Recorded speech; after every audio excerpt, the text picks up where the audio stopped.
आपके स्क्रीन पे आ गया है।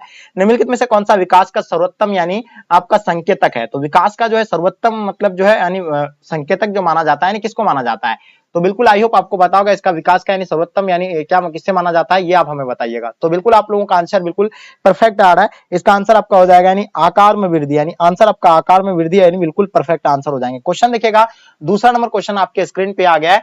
बताइए इसका आंसर आप लोगों का क्या हो जाएंगे? फटाफट आप लोग तेजी से आंसर देने का कोशिश कीजिएगा जितने सारे बच्चे क्लास में है, ठीक है। तो दूसरा नंबर क्वेश्चन क्या कहलाता है कि निम्नलिखित देशों में से यानी किसका लिंग अनुपात जो है विश्व में सर्वाधिक है? दूसरा नंबर क्वेश्चन बहुत ही महत्वपूर्ण क्वेश्चन है, जल्दी से आप लोग आंसर बताइएगा, ठीक है। चलिए फटाफट तेजी से आप लोग आंसर देने का कोशिश कीजिएगा। हाँ, यानी सबसे ज्यादा जो है विश्व में सर्वाधिक जो है लिंग अनुपात वाला देश कौन सा? लेटविया है, आपका संयुक्त अरब अमीरात है, आपका फ्रांस है, आपका जापान होगा। तो बताइए इसका आंसर आप लोग का क्या हो जाएगा, जल्दी बताएंगे मेरे डियर स्टूडेंट। दो नंबर क्वेश्चन का आपको आंसर बताना, तो इसका आंसर आपका हो जाएगा यानी लेटविया, यानी ऑप्शन आपका ए बिल्कुल राइट आंसर हो जाएंगे, ठीक है। चलिए आगे देखिएगा आपके स्क्रीन पे, अगर सबसे कम अगर पूछा जाए तो आपको यानी संयुक्त राज्य अमीरात का है, ठीक है, ये आप लोगों को बिल्कुल पता है। क्वेश्चन नंबर तीसरा देखिएगा, निम्नलिखित में से यानी कौन सा विरल जनसंख्या वाला क्षेत्र है? तो पश्चिमी यूरोप हो जाएगा, दक्षिणी पूर्व एशिया हो जाएगा, उत्तर पूर्व संयुक्त राज्य अमेरिका या आपका पश्चिमी ऑस्ट्रेलिया हो जाएंगे। तो बताइए तीन नंबर क्वेश्चन का आप लोगों का आंसर जो है बिल्कुल कौन सा होगा, इसका आंसर आप हमें बताइएगा, ठीक है। निम्नलिखित में से कौन सा विरल जनसंख्या वाला क्षेत्र है, ठीक है। तो बिल्कुल आप सब बच्चे का आंसर बिल्कुल परफेक्ट होगा। पश्चिमी ऑस्ट्रेलिया बता रहे हैं या आप कुछ बच्चे यानी क्या बता रहे हैं उत्तर पूर्वी संयुक्त राज्य अमेरिका। तो इसका आंसर आपका पश्चिमी ऑस्ट्रेलिया यानी ऑप्शन आपका डी बिल्कुल राइट आंसर हो जाएंगे। आगे देखिएगा क्वेश्चन नंबर 4 आपके स्क्रीन पे, निम्नलिखित में जनसंख्या में कौन मतलब जनसंख्या के कार्यशील आयु वर्ग का यानी प्रतिनिधित्व करती है? 15 से 59 वर्ष हो गया, 15 से 65 वर्ष, 18 से 66 वर्ष, आपका 15 से 64 वर्ष। तो बताइए जल्दी फटाफट आप लोग इसका आंसर आप लोग का क्या हो जाएंगे, जल्दी तेजी से आप लोग आंसर देने का कोशिश कीजिएगा जितने सारे बच्चे क्लास में। चलिए तो जल्दी बताइए इसका आंसर आप लोग का क्या हो जाएंगे, ठीक है। चलिए तो गुड आंसर सभी बच्चे का आप लोग का एब्सोल्युटली यानी राइट आंसर आप आ रहा है। तो इसका आंसर आप लोग का क्या हो जाएगा 4 नंबर क्वेश्चन का, तो 15 से यानी 64 वर्ष हो गए, आपका 15 से 59 वर्ष हो जाएंगे। तो इसका आंसर आपका 15 से 59 वर्ष यानी ऑप्शन आपका ए जो है बिल्कुल राइट आंसर हो जाएंगे, ठीक है। आगे देखिएगा आपके स्क्रीन पर क्वेश्चन नंबर 5 देखिएगा, निम्नलिखित में से यानी कौन सा मानव भूगोल का उपागम नहीं है? तो इनमें से जो कौन यानी मानव भूगोल का उपागम नहीं है, ये आप लोगों को बताना है। तो बिल्कुल सही बच्चे का आंसर एब्सोल्युटली यानी करेक्ट होना चाहिए। जल्दी से बताएंगे इसका आंसर आप लोग का क्या हो जाएगा। तो गुड आंसर सभी बच्चे का आप लोग का साउंड नहीं आ रहा है, साउंड नहीं आ रहा है, बता रहे को साउंड नहीं आ रहा, साउंड तो आ रहा होगा ना आप लोगों को भी, जितने सारे बच्चे क्लास में साउंड में किसी प्रकार का आप लोगों को प्रॉब्लम नहीं है ना? कुछ बच्चे बता रहे कि सर साउंड नहीं आ रहा है, बताइए साउंड आ रहा है सब बच्चे को, साउंड आ रहा आप लोग बताएंगे फटाफट। हाँ आ रहा, साउंड आ रहा है ना आप लोगों को? हाँ साउंड आ रहा है। चलिए तो गुड आंसर सभी बच्चे का, जितने सारे बच्चे आप लोग आंसर दे पा रहे हैं। निम्नलिखित में से यानी कौन सा मानव भूगोल का यानी उपागम नहीं है, ये आप हमें बताइए कमेंट करके जल्दी से बताइएगा। 5 नंबर क्वेश्चन का आप लोगों का आंसर बिल्कुल परफेक्ट होगा, मात्रात्मक क्रांति अन्वेषण और वर्णन हो जाएगा, स्थानिक संगठन हो जाएगा, आपका क्षेत्रीय विभिन्नता हो जाएंगे। तो 5 नंबर क्वेश्चन का आप लोग का आंसर बताना है। आई होप सभी बच्चे का आंसर आप लोग का बिल्कुल परफेक्ट होंगे, ठीक है। चलिए साउंड आ रहा है सर, यस सर, हाँ बिल्कुल साउंड आ रहा है। तो कुछ बच्चे बोल रहे नो, कुछ बच्चे यस, आखिर क्या बात है इसमें, कुछ तो प्रॉब्लम चल रहा है क्या? तो इसका आंसर आप लोग का क्या हो जाएगा यानी मात्रात्मक क्रांति, यानी इसका आंसर आपका बिल्कुल सी राइट आंसर हो जाएगा। निम्नलिखित में से यानी किसे कर्तन दहन कृषि भी कहते हैं? तो कर्तन दहन कृषि जो है इसमें से यानी किसे कहा जाता है, ये आप हमें बताइए फटाफट, तेजी से आप लोग आंसर देने का कोशिश कीजिएगा कि निम्नलिखित में से यानी किसे कर्तन दहन यानी कृषि कहा जाता है, कृषि भी कहते हैं, ठीक है। चलिए जल्दी से आइए आप लोग, ठीक है फटाफट।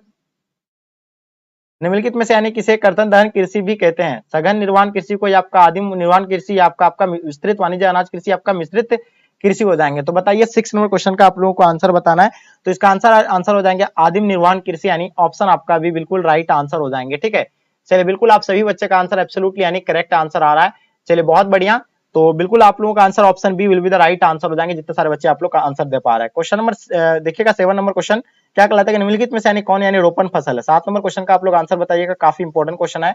आई होप आप लोगों का आंसर जो बिल्कुल परफेक्ट आंसर हो जाएगा, ठीक है। तो जल्दी से बताइएगा, थोड़ा सा नेटवर्क का इशू है, आप लोगों को दिख रहा होगा। चलिए 7 नंबर क्वेश्चन का आंसर बताइएगा, मक्का होगा, गेहूं होगा, चाय होगा, या आपका राई होगा? तो निम्नलिखित में से कौन सा रोपण फसल है, ये आप हमें बताइए। तो बिल्कुल आप लोगों का आंसर जो है बिल्कुल रोपण फसल के बारे में बताना, इसमें से रोपण फसल जो है कौन सा है, फटाफट तेजी से आप लोग आंसर बताइएगा। चलिए बिल्कुल सही बच्चे को आंसर आप लोग का बिल्कुल परफेक्ट आ रहा है, बहुत बढ़िया, क्या बात है। चलिए तो जल्दी से आप लोग आंसर बताइएगा, वेरी गुड। तो हाँ अभी आप लोगों को बताना 7 नंबर क्वेश्चन का आंसर आप लोगों का क्या हो जाएगा। कुछ बच्चे बी बता रहे हैं, कुछ बच्चे डी बता रहे हैं, जल्दी से आप लोग आंसर बताइएगा, निम्नलिखित में से कौन सा रोपण फसल है। रोपण फसल के बारे में आप लोगों को बताना है, ठीक है।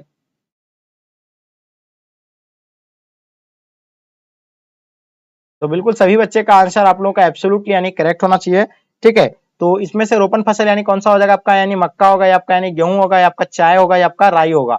तो इसमें से आप लोगों को बताना है कि इसमें से रोपण फसल कौन सा है, और देखना चाहेंगे आप लोग, बताइए रोपण फसल इसमें से जो है क्या है। देखिए अभी तक आप लोगों का आंसर नहीं आ पा रहा है, यानी यार क्या करते हैं यार, रोपण फसल नहीं है इनमें से, बताना आप लोगों को निम्नलिखित में से कौन सा रोपण फसल है। तो देखिए देखिए आप लोगों को पता है क्या हो जाएगा, गन्ना क्या है, रोपण फसल गन्ना नहीं होता है, ठीक है। लेकिन ये जो है रोपण फसल आपका चाय जो है, ये क्या है, ये क्या है, रोपण फसल है। तो इसका आंसर आपका सी बिल्कुल राइट आंसर हो जाएंगे, ठीक है। आगे देखिएगा आपके स्क्रीन पे क्वेश्चन देखिएगा क्या कहलाता है, फूलों की कृषि कहलाती है, यानी किसे, यानी 8 नंबर कृषि 9 नंबर क्वेश्चन का आंसर बताएंगे, फूलों की कृषि क्या कहलाता है। यानी क्वेश्चन नंबर 8 नंबर क्वेश्चन कहलाएंगे फूलों की कृषि जो है पुष्पोदन कहलाता है, रोपण कृषि, ट्रैक फार्मिंग, आपका मिश्रित कृषि, तो इसे यानी पुष्पादन कहते हैं, यानी ऑप्शन आपका डी बिल्कुल राइट आंसर हो जाएंगे। नेक्स्ट क्वेश्चन देखिएगा 9 नंबर क्वेश्चन, रबर किस प्रकार की कृषि की उपज है। तो रबर किस प्रकार की कृषि का उपज है, ये आप हमें बताइए, जल्दी से बताएंगे, इसका आंसर आप लोगों का क्या हो जाएगा, ठीक है। तो जल्दी फटाफट आप लोग, रबर किस प्रकार की कृषि का उपज है। चलिए तो बिल्कुल आप लोगों को पता है कि रबर जो है किस प्रकार की खेती का उपज है, यानी रबर जो है क्या है, यानी आपको बिल्कुल पता है रोपण फसल है, रोपण कृषि है। रबर क्या है, एक रोपण कृषि है, जिसको मतलब क्या है, ये आपका रबर कृषि है। और अगर आपको एक अगर और पूछ रहा है, गन्ना जो आपका यानी रोपण कृषि नहीं है, ये चीज आप लोगों को पता होना चाहिए। तो इसका आंसर आपका क्या हो जाएगा, यानी ऑप्शन आपका ए बिल्कुल एब्सोल्युटली करेक्ट आंसर हो जाएंगे। चलिए बिल्कुल सही बच्चे का आंसर आप लोग का एब्सोल्युटली जो है बिल्कुल एब्सोल्युटली करेक्ट आंसर आ रहा है, बहुत बढ़िया। चलिए आगे देखिएगा आपके स्क्रीन पे क्वेश्चन नंबर 10 देखिएगा क्या कहलाता है कि निम्नलिखित विधानों में से यानी किसे मानव विकास सूचकांक का यानी निर्धारण किया जाता है। यानी मानव विकास सूचकांक का निर्धारण कौन किया था, रेड जेल, डॉक्टर महबूबुल या आपका ईसी सैंपल, या आपका प्रोफेसर अमर्त्य सेन। तो 10 नंबर क्वेश्चन का आप लोग आंसर बताइएगा, इसका आंसर आप लोगों का क्या हो जाएगा। तो देखिए निम्नलिखित विधानों में से यानी किसे मानव विकास के सूचकांक का निर्धारण किया था, तो डॉक्टर महबूबुल हक ने यानी किया था। तो इसका आंसर आपका डॉक्टर महबूबुल हक यानी ऑप्शन आपका बी बिल्कुल राइट आंसर हो जाएंगे। क्वेश्चन देखिएगा क्वेश्चन नंबर 11, भारत एक सदस्य है किसका, यानी साफ्टा का, ओडीसीडी का, आपका आसियन का, या ओपेक का। तो भारत एक सदस्य जो है किसका सदस्य है, आप लोग को बिल्कुल पता होना चाहिए, ठीक है। चलिए फटाफट आप लोग आंसर बताएंगे, इसका आंसर आप लोग का क्या हो जाएगा, ठीक है। जल्दी बताएंगे इसका आंसर आप लोग का क्या होगा। हाँ देखिए साफ्टा आप लोग बता रहे कि south Asian free trade area, यानी साफ्टा का, यानी साफ्टा साफ्टा का स्थापना कब हुआ था, ये आप लोग बताइए, जल्दी बताएंगे, जल्दी बताएंगे साफ्टा का स्थापना जो है कब हुआ था, 1985 बता रहे कुछ बच्चे। South Asian Asian association reliance corporation, Asian का है, आप लोगों को तो साफ्टा का बताना है। सार्क का तो आप लोगों को पता ही है, भारत का, भारत एक सदस्य किसका है, यानी साफ्टा का है, ठीक है। तो इसका आंसर आपका साफ्टा यानी ऑप्शन आप लोगों का ए बिल्कुल राइट आंसर हो जाएंगे। जितने सारे बच्चे आप लोग ए बता रहे हैं, बिल्कुल सही बच्चे का आंसर आप लोगों का बिल्कुल परफेक्ट आ रहा है। 2004 आप लोगों को बताया कि साफ्टा का स्थापना 2000 यानी 4 में हुआ था, ये सभी बच्चों को एकदम याद होना चाहिए, 2004 में, भूलना किसी को नहीं है, ये ध्यान रखिएगा। क्वेश्चन देखिएगा 1985 कौन बता रहे, देखिए 1985 में आप लोगों को बता दें सार्क का स्थापना हुआ था। 1985 में किसका, यानी शार्क का, जिसे यानी दक्षिण कहा जाता है, यानी किसे, यानी दक्षेस कहा जाता है। इसका स्थापना जो है 1985 को हुआ था, इसका मुख्यालय काठमांडू में है। रेल मार्ग के जाल का सघनतम घनत्व जो है कहां पे, यानी ब्राजील में है, आपका संयुक्त राज्य अमेरिका, कनाडा में, आपका रूस में। तो 12 नंबर क्वेश्चन का आप लोगों को आंसर बताना, इसका आंसर आप लोगों का क्या हो जाएगा। तो रेलगाड़ी के जाल का सघनतम घनत्व जो आपको बताया कि संयुक्त राज्य अमेरिका में है, चीन में है, संयुक्त राज्य अमेरिका में। तो सबसे ज्यादा जो आपको यानी ऑप्शन में जो है यानी संयुक्त राज्य America, option B right answer है। बिग इंच पाइपलाइन परिवहन करता है, यानी क्या परिवहन करता है, ये बिग इंच पाइपलाइन जो परिवहन करता है, जल को परिवहन करता है, दूध को करता है, पेट्रोलियम को करता है, आपका तरल पेट्रोलियम गैस को करता है। तो बिल्कुल आपको बताया बिग इंच पाइपलाइन जो है परिवहन करता है, किसको परिवहन करता है, ये आप हमें बताइएगा। तो बिल्कुल आप लोगों का आंसर पता होगा कि पेट्रोलियम यानी पदार्थ को जो यानी क्या करते हैं, यानी इससे यानी परिवहन करते हैं। देखिए आप लोगों को पता है यानी वायु परिवहन होता है, जल परिवहन होता है, थल परिवहन होता है, ठीक है। तो उसके बाद यह क्या होता है कि बिग पाइपलाइन परिवहन, तो इससे भी जो है यानी परिवहन किया जाता है, जिसमें यानी पेट्रोलियम को जो है एक स्थान से दूसरे स्थान तक यानी भेजा जाता है, ठीक है। चलिए आगे देखिएगा 14 नंबर क्वेश्चन, लंबी दूरी तक यानी भारी सामान ढोने के लिए कौन सा सबसे मतलब सस्ता परिवहन साधन है। तो सड़क परिवहन, रेल परिवहन, जल परिवहन, वायु परिवहन। तो 14 नंबर क्वेश्चन का आप लोग आंसर बताइएगा, ये क्वेश्चन बहुत ही इंपॉर्टेंट है, आई होप इसका आंसर आप लोग का जो है बिल्कुल परफेक्ट होंगे 14 नंबर क्वेश्चन का। ठीक है, तो इसका आंसर आप लोग का क्या हो जाएगा, यानी जल परिवहन। जितने सारे बच्चे आप लोग बता रहे हैं जल परिवहन, बिल्कुल राइट आंसर हो जाएंगे कि सबसे सस्ता, और ये जो है परिवहन मतलब सबसे सस्ता और लंबी दूरी के लिए आसानी से यानी पार किया जाता है। तो इसका आंसर आपका सी बिल्कुल राइट आंसर हो जाएंगे। निम्नलिखित में से यानी कौन सा चतुर्थ सेक्टर क्रियाकलाप से संबंधित है? निम्नलिखित में से कौन चतुर्थ सेक्टर क्रियाकलाप से संबंधित है? आप लोग को बताना चतुर्थ सेक्टर से जो संबंधित है। आप लोग को बिल्कुल पता है कि विश्वविद्यालय के शिक्षक जो है यानी चतुर्थ क्रियाकलाप के सेक्टर है। तो इसका आंसर आपका भी बिल्कुल राइट आंसर हो जाएंगे। क्वेश्चन नंबर 16 देखिएगा, निम्नलिखित में से यानी कौन औद्योगिक नगर है? जमशेदपुर होगा, वाराणसी हो गया, कैनबेरा हो जाएगा, सिंगापुर हो जाएंगे। तो औद्योगिक नगर के बारे में आपसे पूछा जाता है, तो औद्योगिक नगर जो आप लोगों को पता है कि जमशेदपुर एक क्या है, एक औद्योगिक नगर है, या आपका वाराणसी, या आपका कैनबरा, या आपका सिंगापुर। तो बताइए इनमें से जो है औद्योगिक नगर यानी कौन सा है, ये आप हमें जल्दी फटाफट कमेंट करके जल्दी बताएंगे। तो चलिए बिल्कुल सभी बच्चे का आंसर आप लोग का बिल्कुल परफेक्ट आ रहा है, बहुत खुशी की बात है। चलिए आप लोग जितने सारे बच्चे क्लास में एक बार प्लीज शेयर कर दीजिएगा अपने दोस्तों को। चलिए बहुत बहुत बढ़िया, क्या बात है। तो सब बच्चे का आंसर आप लोग का बिल्कुल परफेक्ट आ रहा है, बहुत बढ़िया। 16 नंबर क्वेश्चन का आंसर आप लोग बता रहे सर ऑप्शन ए हो जाएंगे। तो बिल्कुल इसका आंसर ऑप्शन ए बिल्कुल राइट आंसर हो जाएंगे। ठीक है, जमशेदपुर यानी option A will be the right answer हो जाएंगे। क्वेश्चन देखिएगा आपके स्क्रीन पे, निम्नलिखित में से निम्नलिखित आर्थिक क्रियाकलाप में से कौन ग्रामीण आदिवास से संबंधित है? देखिए ग्रामीण आदिवास को जो देता है यानी प्राथमिक क्रियाकलाप जो इससे संबंधित है, क्योंकि इसमें कृषि से क्षेत्र आ जाता है, जैसे मछली पकड़ना हो गया, ये सब जो आता है प्राथमिक क्रियाकलाप के अंतर्गत आता है। और ये जो है कहाँ पे यानी मतलब क्या कहाँ पे होते हैं, ये ग्रामीण वगैरह में जो है मछली पकड़ना होता है, कृषि वगैरह कहाँ होता है, ग्रामीण में होता है। तो इसका आंसर यानी प्राथमिक क्रियाकलाप सेक्टर से यानी संबंधित होगा, यानी ऑप्शन आपका ए बिल्कुल राइट आंसर हो जाएंगे। क्वेश्चन नंबर 18 देखिएगा, निम्नलिखित में से यानी कौन सांस्कृतिक नगर है? कैनबरा हो जाएगा, लंदन, मक्का, या आपका ओसाका। तो सांस्कृतिक नगर जो है आप लोगों का यानी कौन सा होगा? तो बिल्कुल पता है कि सांस्कृतिक नगर आपको पता है कि मक्का एक सांस्कृतिक नगर है। ठीक है, बिल्कुल सभी को पता है। तो इसका आंसर आपका यानी ऑप्शन सी बिल्कुल राइट आंसर हो जाएंगे, मक्का एक सांस्कृतिक नगर है। आगे देखिएगा मतलब क्या है, यानी पर्वतीय प्रदेश में किस प्रतिरूप का यानी आदिवास है? यानी पर्वतीय मतलब पर्वतीय प्रदेश में यानी किस प्रकार का यानी आदिवास है, ये आप हमें बताइए कमेंट करके जल्दी बताएंगे क्या होगा इसका आंसर। पर्वतीय प्रदेश में किस मतलब किस प्रतिरूप का यानी आदिवास पाया जाता है? 19 नंबर क्वेश्चन का आप लोगों को बिल्कुल परफेक्ट आंसर होना चाहिए। एक आयताकार हो गया, सीढ़ीनुमा हो जाएगा, पंखा, या आपका तारा। तो देखिए पर्वतीय प्रदेश में जो होता है यानी सीढ़ीनुमा कृषि होता है, ये आप लोगों का आंसर भी बिल्कुल राइट आंसर हो जाएंगे, सीढ़ीनुमा will be the right answer हो जाएंगे। चलिए आगे देखिएगा क्वेश्चन नंबर 20 आपके स्क्रीन पे, क्या विश्व व्यापार संगठन का मुख्यालय जो है ये कहाँ है? तो विश्व व्यापार संगठन का मुख्यालय कहाँ है और इसका स्थापना जो है ये कब हुआ, ये आप हमें कमेंट करके बताइएगा। देखिए ये आपका 2020 का क्वेश्चन पेपर को अभी सॉल्व कर रहे हैं, ये सबसे बड़ी आपके लिए खुशी की बात है। इसी तरह आपको ईयर वाइज जो हम लोग यानी सॉल्व कराने वाले हैं, हम इस तरह नहीं कराने वाले थे, लेकिन बहुत सारे बच्चे जो है यानी डिमांड था, आप लोगों का डिमांड पे ये जो है क्लास हम आपको करवा रहे हैं। तो बहुत खुशी की आप लोगों के लिए खुशी है, खुशी होना चाहिए आप लोगों को कि जो है आपके डिमांड पे जो है हम यानी क्लास करवा रहे हैं। तो इसका आंसर आप लोग का क्या हो जाएगा पता है सब बच्चे को, यानी विश्व व्यापार संगठन का मुख्यालय कहाँ पे यानी जेनेवा। तो विश्व व्यापार का जो है मुख्यालय जेनेवा में, लेकिन इसका स्थापना जो है कब हुआ था, ये आप हमें कमेंट करके जरूर बताइए। भारत की जनगणना अनुसार निम्नलिखित में से कौन सा नगर की परिभाषा का मतलब परिभाषा का अंग नहीं है? जल्दी बताइए इसका आंसर आपका क्या हो जाएगा। चलिए बिल्कुल सभी बच्चे का आंसर आप लोग का बिल्कुल परफेक्ट आ रहा है, बहुत बढ़िया। तो इसका आंसर आप लोग का क्या हो जाएगा, नाटो का मतलब आप लोगों को जो है विश्व व्यापार संगठन का मुख्यालय जो आपसे पूछा गया था ये कहाँ पे है, ये आप लोग जल्दी नहीं बता पाए। ठीक है, चलिए तो 1995 आप लोगों को नहीं पता है तो देख लीजिएगा, 1995 आपका 1951, जल्दी बताएंगे। बहुत सारे बच्चे 1995 बता रहे हैं, बहुत सारे बच्चे 1951 बता रहे हैं। तो इसका आंसर आप लोगों का कौन सा होगा जल्दी बताएंगे। तो इसका आंसर आपका 75% से अधिक जनसंख्या का प्राथमिक क्षेत्र में संकलन होना, तो इसका आंसर आपका डी राइट आंसर हो जाएंगे। क्वेश्चन देखिएगा किस मतलब किस भाषा परिवार की जनसंख्या सबसे कम है? द्रविड़ हो जाएगा, अस्ट्रिक, आपका भारतीय, यूरोपीय, आपका चीनी, तिब्बती। तो बताइए 22 नंबर क्वेश्चन का आप लोगों का आंसर जो है क्या हो जाएगा। तो बिल्कुल आपको पता है कि भारतीय यूरोप हो जाएगा, या अस्ट्रिक, आपका द्रविड़, या आपका चीनी, तिब्बती जो है किस भाषा परिवार की जनसंख्या सबसे कम है। 22 नंबर क्वेश्चन का आप लोगों को आंसर बताना है। आई होप इसका आंसर आप लोग का बिल्कुल परफेक्ट होना चाहिए, किस भाषा परिवार की जनसंख्या सबसे कम है। तो बिल्कुल ऑस्ट्रिक, भारतीय, यूरोपीय है, चीनी, तिब्बती है, या द्रविड़ हो जाएंगे। तो 22 नंबर क्वेश्चन का आप लोग का आंसर जो बिल्कुल परफेक्ट होना चाहिए। आई होप जितने सारे बच्चे क्लास में, ठीक है, सभी बच्चे का आंसर आप लोग का बिल्कुल परफेक्ट होना चाहिए। चलिए जल्दी बताएंगे, चलिए बिल्कुल फास्ट करा रहे हैं आप लोग, फटाफट तेजी से आंसर देने की कोशिश कीजिएगा। चलिए तो जल्दी जल्दी आंसर आप लोग देंगे फटाफट, क्या होगा इसका आंसर।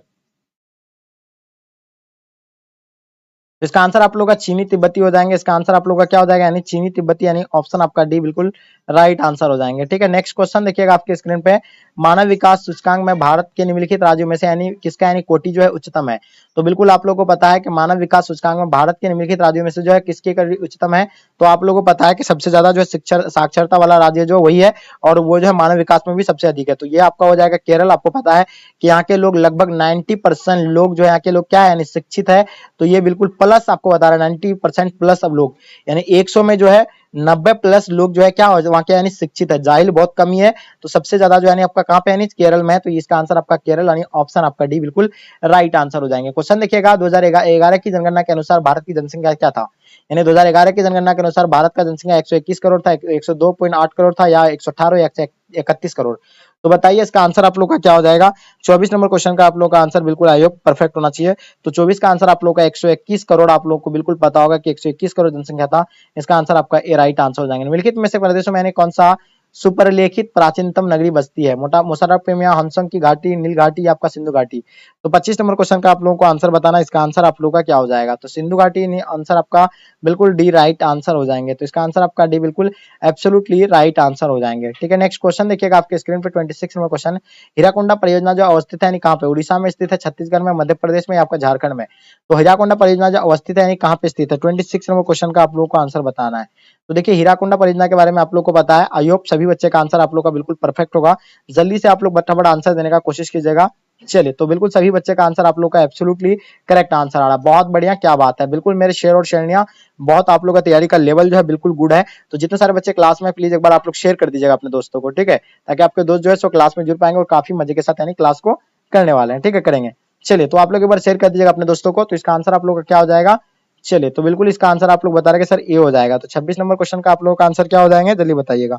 तो बिल्कुल परफेक्ट आंसर बता रहा है, इसका आंसर आपका उड़ीसा जो है आंसर बिल्कुल परफेक्ट होगा, Orissa will be the right answer हो जाएंगे। क्वेश्चन देखिएगा निम्नलिखित में से कौन रेशेदार फसल है, कॉफी, चाय या आपका गेहूं या आपका कपास। तो रेशेदार फसल की बात कर रहे हैं आप लोग, रेशेदार फसल जो इनमें से यानी कौन सा होगा। तो रेशेदार फसल जो है कपास एक रेशेदार फसल है। तो इसका आंसर आपका कपास जो है रेशेदार फसल है, यानी ऑप्शन आपका डी राइट आंसर हो जाएंगे। निम्नलिखित में से कौन सबसे छोटी है, मतलब छोटी है, कृष्ण बेसिन हो जाएगा, गोदावरी बेसिन हो जाएंगे, ताप्ती बेसिन हो जाएंगे, नर्मदा बेसिन हो जाएंगे। तो 28 नंबर क्वेश्चन का आप लोग का आंसर क्या हो जाएगा, यानी सी बिल्कुल राइट आंसर हो जाएंगे, ताप्ती बेसिन, यानी ऑप्शन आपका सी बिल्कुल राइट आंसर हो जाएंगे 28 का। चलिए आगे देखिएगा, हरित क्रांति का संबंध जो है किससे, खाद्यान्न उत्पादन से, चाय उत्पादन से, दूध उत्पादन से, आपका इनमें से कोई नहीं। 29 नंबर क्वेश्चन का आप लोगों को आंसर पता होगा कि एक हरित क्रांति जो संबंधित है यानी किससे, यानी खाद्यान्न उत्पादन से संबंधित है। तो इसका आंसर आपका खाद्यान्न यानी ऑप्शन आपका ए बिल्कुल राइट आंसर हो जाएंगे। क्वेश्चन नंबर 30 देखिएगा, निम्नलिखित में से कौन भारतीय कृषि की समस्या है, निम्न में उत्पन्नता है आपका विखंड जीत या आपका अनियमित मानसून या आपका इनमें से सभी। 30 नंबर क्वेश्चन का आप लोगों का आंसर यानी कौन सा हो जाएगा, जल्दी से आप लोग तेजी से आप लोग आंसर देने का कोशिश कीजिएगा। बहुत बढ़िया, क्या बात है, लगभग बच्चे का जो आप लोगों का आंसर बिल्कुल परफेक्ट आ रहा है, बहुत बढ़िया। चलिए, तो जल्दी से बताइए इसका आंसर आप लोग का क्या हो जाएगा, फटाफट बताएंगे। चलिए, तो सभी बच्चे का आंसर आप लोग का बिल्कुल परफेक्ट आ रहा है, बहुत बढ़िया। तो क्या हो जाएंगे 30 नंबर क्वेश्चन का आप लोग का आंसर, इनमें से सभी राइट आंसर हो जाएंगे जितने सारे बच्चे आप लोग आंसर दे रहे हैं। क्वेश्चन देखिएगा आपके स्क्रीन पे, मुंबई में पहला आधुनिक चित्र वस्त्र कारखाना स्थापित किया गया था, क्यों। मुंबई एक पतन है, मुंबई एक वित्तीय केंद्र था, या आपका यह कपास उत्पादक क्षेत्र था, इनमें से सभी। तो 31 नंबर क्वेश्चन का आप लोगों को आंसर बताना, इसका आंसर आप लोगों का क्या होगा, यहाँ मुंबई एक पतन है, मुंबई एक वित्तीय केंद्र है, यानी वित्त राजधानी कहा जाता है, ये कपास उत्पादक क्षेत्र भी है। और इसका आंसर आपका डी जो है बिल्कुल परफेक्ट आंसर हो जाएंगे, option D will be the right answer हो जाएंगे। क्वेश्चन देखिएगा, प्रादेशिक नियोजन का विशेष लक्षण क्या है, प्रादेशिक नियोजन का जो है विशेष लक्षण जो है क्या है। 32 नंबर क्वेश्चन का आप लोगों को आई होप जो है बिल्कुल परफेक्ट आंसर हो जाएंगे। तो क्षेत्र विशेष के विकास के उपागम यानी ऑप्शन आपका सी बिल्कुल राइट आंसर हो जाएंगे। क्वेश्चन देखिएगा आपके स्क्रीन पे, भारतीय रेल प्रणाली की यानी कितने मंडल में विभाजित किया गया है, भारतीय रेल मंडल को यानी कितने जो है मंडल में विभाजित किया गया है, ये आप लोग बताइए तेजी से, जल्दी बताएंगे इसका आंसर आप लोगों का क्या हो जाएगा।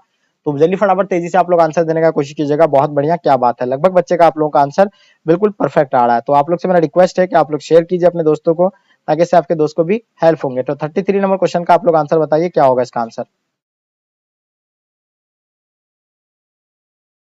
चलिए, तो बिल्कुल सही बच्चे का आंसर आप लोग का बिल्कुल परफेक्ट होना चाहिए 33 का।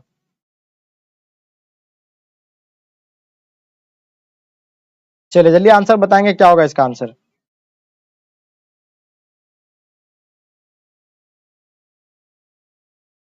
33 का आंसर बताइएगा।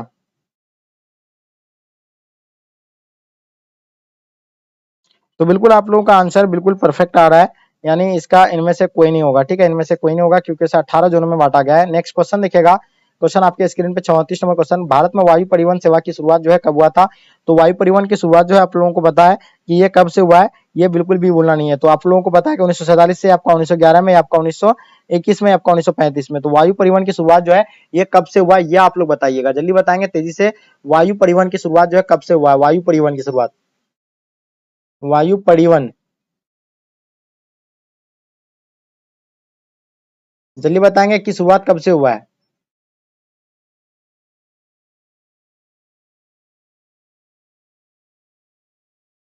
तो देखिए 1911 आप लोगों को पता है कि देखिए भारत में वायु परिवहन की शुरुआत 1911 में हुआ था, जो मतलब जब इलाहाबाद से कहां तक, नैनी तक, यानी वायुयान से डाक लिया गया था। तो ये 1911 से लेकर गया था, कहां से, यानी इलाहाबाद से लेकर, कहां तक, इलाहाबाद से लेकर नैनी तक, यानी नैनीताल तक, यानी वायुयान से डाक ले जाया गया था। तो यही जो है इसका आंसर आपका ए, बी जो है बिल्कुल राइट आंसर हो जाएंगे। भारत में वायु परिवहन की शुरुआत जो है 1911 में हुआ था। नेक्स्ट क्वेश्चन देखिएगा, पूर्वी पश्चिमी गलियार जोड़ता है, किनको किनको इससे जोड़ता है। 35 नंबर क्वेश्चन का आप लोगों को आंसर बताना है। तो इसका आंसर आपका क्या है, सिलचर के पोरबंदर से आपका, या आपका गुवाहाटी के पलामपुरम से, आपका कानपुर के पोरबंदर से, आपका कोलकाता के दिल्ली से। तो बताइए 35 नंबर क्वेश्चन का आप लोगों का आंसर क्या हो जाएंगे। तो यह है सिलचर के पोरबंदर से। नेक्स्ट क्वेश्चन देखिएगा, निम्नलिखित में से यानी कौन स्थलबद्ध पोथुसारा है, हल्दिया हो जाएगा, मुंबई हो जाएगा, विशाखापट्टनम या आपका एन्नौर हो जाएंगे। तो जल्दी बताइए तेजी से आप लोग, आंसर क्या होगा इसका आंसर। जितने सारे बच्चे क्लास में, आप लोग तेजी से आंसर देने का कोशिश कीजिएगा। बहुत बढ़िया, क्या बात है, सब बच्चे का आप लोगों का आंसर जो है बिल्कुल एब्सोल्युटली यानी परफेक्ट आ रहा है, बहुत बढ़िया। चलिए हाँ, नेक्स्ट क्वेश्चन आपके स्क्रीन पे आ गया, इसका आंसर आप लोग बताइए क्या होगा इसका आंसर। तो इसका आंसर विशाखापत्तनम, जितने सारे बच्चे बता रहे हैं बिल्कुल आपका विशाखापत्तनम बिल्कुल परफेक्ट आंसर हो जाएंगे। तुतिया कोडिया पतन जो स्थित है, कहाँ पे, केरल में, कर्नाटक में, या आपका तमिलनाडु, आपका आंध्र प्रदेश में। तो इसका आंसर आप लोगों का क्या हो जाएगा। तो आप लोगों को पता है ये तमिलनाडु में स्थित है, कहाँ पे स्थित है, तमिलनाडु में। तो आप लोगों को बिल्कुल पता है। क्वेश्चन नंबर 38 देखिएगा, अम्ल वर्षा का जो कारण है क्या है, जल प्रदूषण है, ध्वनि प्रदूषण है, वायु प्रदूषण या आपका भूमि प्रदूषण है। तो अम्ल वर्षा का जो कारण है, सबसे मेन कारण इसका माना जाता है वायु प्रदूषण। वायु प्रदूषण की वजह से जो है अम्ल वर्षा होता है। तो इसका आंसर आपका सी बिल्कुल राइट आंसर हो जाएंगे। भारत में प्रथम नाभिकीय ऊर्जा परियोजना स्थापित जो किया गया था, यानी कहाँ, कोलकाता, कल्पक्कम में, तरापुरा में, नारोड़ा में, आपका केगा में। तो आप लोगों को बिल्कुल पता होना चाहिए जो ये तरापुरा में जो है यानी ये किया गया था। तो इसका आंसर आपका बी बिल्कुल राइट आंसर हो जाएंगे। क्वेश्चन देखिएगा, क्वेश्चन नंबर 14, निम्नलिखित में से यानी कौन सा परंपरागत ऊर्जा का स्रोत है। तो परंपरागत ऊर्जा का स्रोत जो है आप लोग को बिल्कुल पता है, पेट्रोलियम क्या है, परंपरागत ऊर्जा का स्रोत है, कोयला भी एक है, प्राकृतिक गैस है। तो इन चीजें जो है खत्म भी हो सकता है, यानी कभी भी खत्म हो सकता है, जो यानी खत्म हो जाए तो उसे परंपरागत स्रोत कहा जाता है। तो इसका आंसर आपका इनमें से सभी हो जाएंगे, यानी ऑप्शन आपका डी बिल्कुल राइट आंसर हो जाएंगे। क्वेश्चन नंबर 41 देखिएगा, बालाघाट मैग्नीज क्षेत्र किस राज्य में स्थित है। तो बालाघाट मैग्नीज क्षेत्र के बारे में आप लोग को बिल्कुल पता है कि ये जो है यानी मतलब किस क्षेत्र से संबंधित है 41 का। तो बालाघाट आप लोग को बिल्कुल पता है, बालाघाट जो है यानी मध्य प्रदेश में। तो इसका आंसर आपका मध्य प्रदेश, यानी ऑप्शन आपका डी बिल्कुल राइट आंसर हो जाएंगे। क्वेश्चन नंबर 42 देखिएगा, बोकारो इस्पात केंद्र जो कहाँ पे है, मिश्रित क्षेत्र में है, निजी क्षेत्र में, सार्वजनिक क्षेत्र में, इनमें से कोई नहीं। तो बोकारो इस्पात केंद्र जो है ये कहाँ पे स्थित है, 42 नंबर क्वेश्चन का आप लोगों को आंसर बताना है।